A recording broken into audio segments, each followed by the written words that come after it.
पिलामाने यही वीडियो रे आमे डिस्कशन करिबा जिंदल स्कॉलरशिप रो 18,000 टंका काहक सब आसीची पेमेंट प्रूफ सहित तुमको देखेबी ता सहित जो मानकर रिजेक्ट हेची रीअप्लाई केमती करिवे ओडिसा रे बीएड पई पिलामाने कोन पई धारणा दोउछंती से रिगार्डिंग। नमस्कार दोस्तों, इस वीडियो को लाइक करें, हमारे चैनल को सब्सक्राइब करें, इस घंटी के आइकन को दबाएं, ऑल सेलेक्ट करें हमारी सभी वीडियो सबसे पहले देखने के लिए।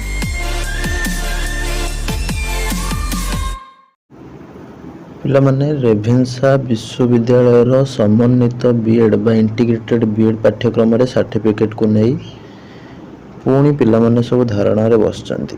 केंद्रीय विद्यालय, नवोदय विद्यालय, एकलव्य विद्यालय आदि नियुक्ति पाइबा पई विश्वविद्यालय रे सर्टिफिकेट मानदंड रखु नथिबा अभियोग करी चलित मास 7 तारिख रे विभाग रो छात्र छात्री धारणा देइथिले।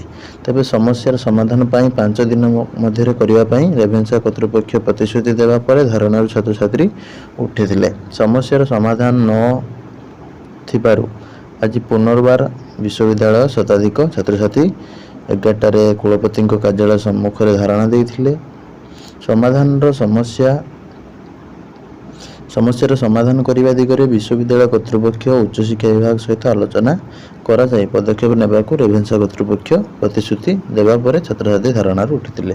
सूचनायोग्य जे केंद्रीय नवोदय और एकलव्य विद्यालय रे नियुक्ति पई ओडिशार छात्र छात्री लिखित और मौखिक परीक्षा दौछंती।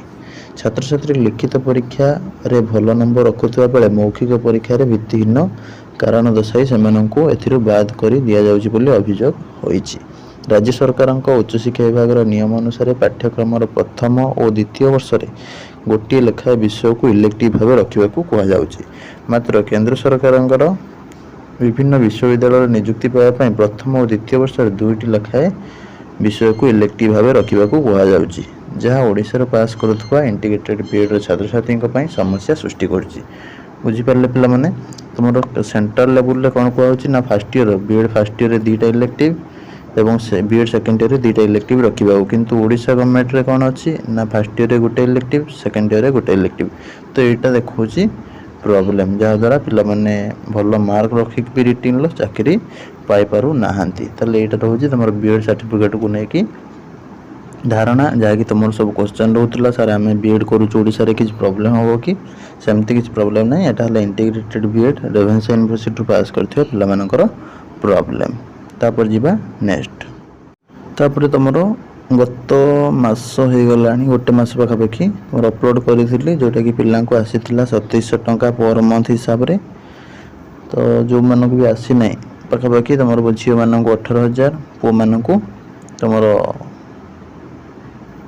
15,000 समथिंग एति टंका आसी जो मानक भी आसी ना बा फॉर्म रिजेक्ट होइछि केमती रीअप्लाई करेंगे तार डिटेल्स तुमको ये वीडियो रे देइछि। ये वीडियोटा एंड स्क्रीन ले एटी दे दउछि, ठीक अछि। तापर क्लिक करके आराम रो देखिबे। रहिली नमस्कार, जय जगन्नाथ।